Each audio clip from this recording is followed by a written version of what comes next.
terus pada Ustaz, insyaAllah. Kita buka mungkin dalam 5 minit ke. Ya ada ke tu?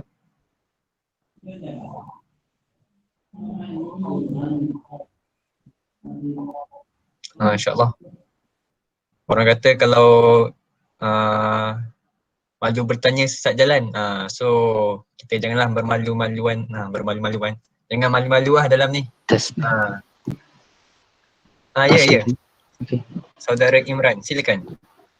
Assalamualaikum Ustaz, nama saya Imran. Saya ingin bertanyakan, kalau dulu kita seorang yang jahil, so kita macam rasa tak cukup baik untuk berdakwah, adakah kita just teruskan dakwah atau nak tunggu diri tu baik dulu atau macam mana? Terima kasih.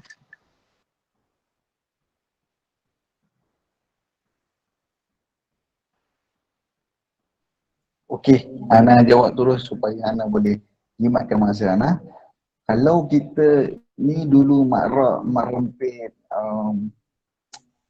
kita curi dia orang, kita jenis maki mak ayah kita, tak mak ayah kita, maki cikgu-cikgu kita dan sebagainya. Tapi hari ni tiba-tiba kita jadi presiden PMI UPM.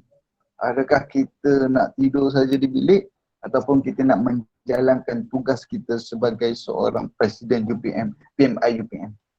Maka tengok pula Nabi Muhammad sallallahu alaihi wasallam.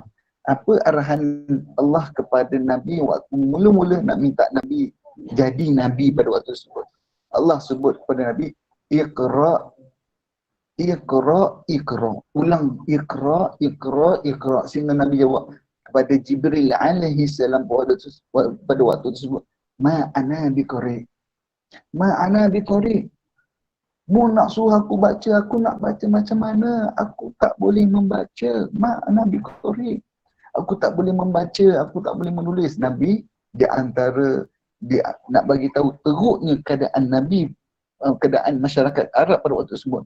Nabi tergolong daripada di antara mereka yang tak boleh menulis dan juga tak boleh membaca. Dan Allah suruh Nabi membaca, seolah-olah pada hari ini tiba-tiba datang Chancellor UPM suruh kita cakap Jerman dalam keadaan kita tak pernah belajar. Suruh jadi duta Malaysia dekat Jerman, berbahas dengan Jerman. Orang akan maki kita kat Jerman. Orang akan tuduh kita gila dekat Jerman. Orang akan boykot ekonomi kita, tak bagi tajaan kita kat Jerman. Susah nak makan kat Jerman. Tapi kita dipaksa untuk pergi ke Jerman dalam keadaan kita tak pernah belajar cakap Jerman. Kita nak kata tidak? Susah atau tidak? Susah. Seperti mana kita dulu jahil, kita nak cerita tentang kebaikan. Sangat susah. Seperti mana Nabi tak pernah membaca dan juga menulis, disuruh untuk membaca dan juga sampaikan Islam. Kau tu dah tak erti baca, tak erti menulis, kau nak cerita tentang tamadun. Nabi jangan inferiority kompleks, malu dan sebagainya, takut. Tapi bila balik jumpa Khadijah binti Khuwailid, jumpa Abu Bakar As-Siddiq, menjadi support system. Maka sebab tuan sebut tadi, keluarga penting. Kita rasa kita jahil dan sebagainya, mengadu kat mak kita, mengadu kat ayah kita. Tak boleh pergi lagi, kita cari kawan-kawan, mengadu kat kawan-kawan, mengadu dekat, carikan kawan yang supportive. InsyaAllah, dia memang susah, memang payah, tapi Nabi boleh buat, kenapa kita tak boleh buat? Maka itu jawapan anak. Kalau kita rasa susah, fikir Nabi lagi malu. Nabi ni ibarat orang budak universiti yang tak boleh menulis. Tiba-tiba suruh buat presentation kat depan. Presentation, ajak semua mahasiswa, score 4 flat. Bayangkan apa perasaan kita, malu tak kita buat waktu tersebut. Dan keadaan orang maki kita, hina kita dan sebagainya sebabkan kita kelemahan yang kita ada. Maka itu jawapan anak. Kalau kita rasa berat, kita rasa masuk malu, Nabi juga berat, Nabi juga malu. Tapi Nabi boleh teruskan dengan sokongan isteri tercinta. Kena kahwin, masuk anak, kena ada keluarga yang supportive.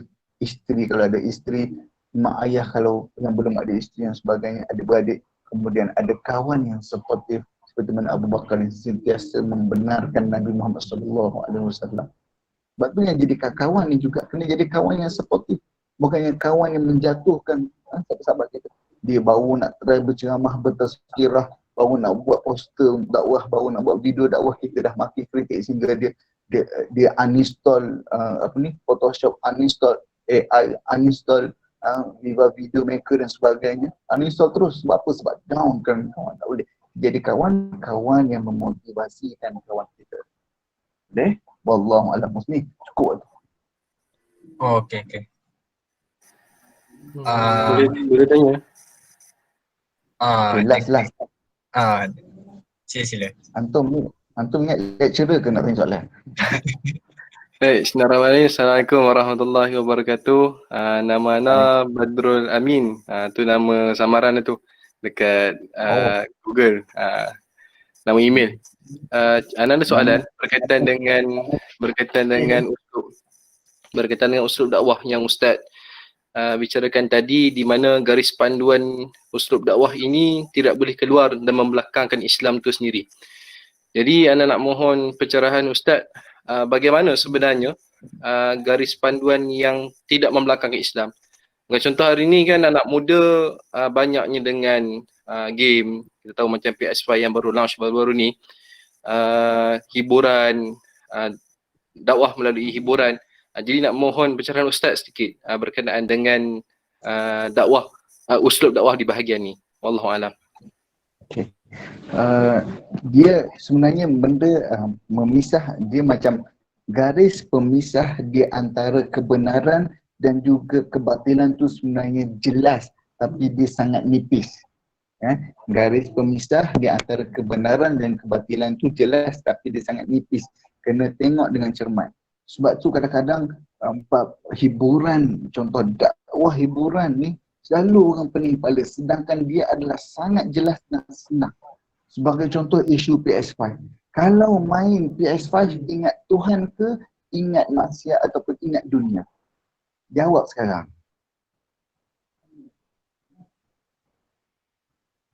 Back down, are you here? Saya dengar. Kalau main PS5 ingat Tuhan ke, ingat dunia? Ingat dunia tak? In the first place, ingat dunia. Confirm ingat dunia. Maka dia bukanlah, ingat game dan sebagainya, maka dia bukanlah uslub yang terbaik. Antum kena ingat. Sekalipun antum buat permainan, buat game, main ramai-ramai, datang beribu orang. Antum cerita, bila antum dapat support daripada 1000 orang, antum ingat antum dah buat kerja dakwah. Sedangkan antum hanya berada di luar pagar dakwah. Antum gather orang, okay nice, gather orang, okay. Tapi sebenarnya antum belum buat kerja dakwah. Okay. Antum bolehlah antum nak cerita Islam sikit dan sebagainya. Tapi sebenarnya antum bukan bawa mereka kepada Tuhan lagi. Antum bawa mereka kepada game. Sebab tu kalau antum buat majlis ilmu, yang 1000 orang tu tak datang ke majlis ilmu. Sebab dia orang datang atas dasar kefahaman bukan kepada Allah. Dia datang kerana game. Dan juga antum ikat hubungan dengan mereka adalah ukhuwah duniawiyah, ukhuwah PS5, bukannya ukhuwah Islamiyah. Maka itu maksud anak dakwah yang jelas ni. Dia dalam bab ni, contoh ana budak fiqh, ana biasa main hukum makam ni, haram halal ni, biasanya dalam bab ni dia jatuh kepada perkara harus. Antum nak buat tu, antum tak berdosa.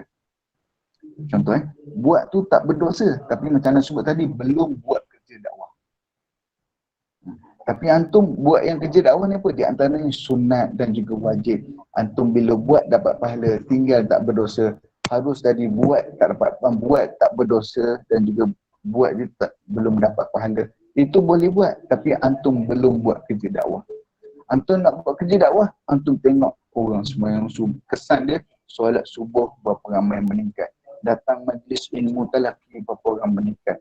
Datang buat kerja dakwah di atas bersusah payah dalam gerak kerja dakwah, berapa orang meningkat. Maka itu garis pemisah dia. Boleh dia panggil macam miftahud dakwah, boleh dipanggil pembuka dakwah boleh, tapi antum kena ingat antum belum buat kerja dakwah betul-betul. Kalau nak mula dengan PS5 dan sebagainya, itu perkara-perkara yang harus dipanggil. Ada di antara perkaranya pemisah di antara thawabit wal mutaghayyirat, perkara yang tak boleh diubah dengan perkara yang boleh diubah. Nah, macam itulah. Itu nanti anda cari tulisan Kalau Ana punya nota ke Ana yang jelas sikit Ana share kat antum Ana tak boleh nak cerita dalam bab ni. Baik. Tapi Baca, Ustaz. kalau wallahu alam. Okey, Husni. InsyaAllah Ustaz.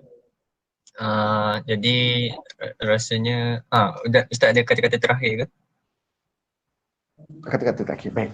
Dalam surah Ali Imran, surah apa? Surah Ali Imran. Ada cerita tentang umat Islam menang, ada cerita tentang umat Islam kalah. Ada cerita tentang umat Islam menang dalam perang Uhud, ada cerita tentang umat Islam kalah dalam peperangan Badar.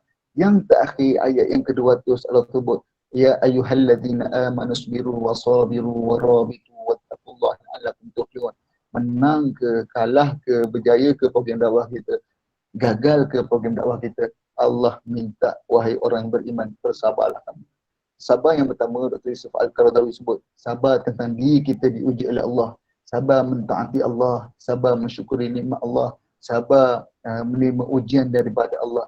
Sabar wasabiru, sabar yang kedua, sabar tentang diri kita dengan orang lain. Sabar kawan kita tak ajak kita buat program dakwah. Sabar kawan kita tinggal kita di medan dakwah seorang-seorang. Sabar kita dikhianati ketika buat kerja dakwah. Sabar ketika mana kita dimaki, dituduh jahat, dituduh khianat ketika mana buat kerja dakwah, dan juga sabar orang-orang kafir Quraisy yang menghina kita.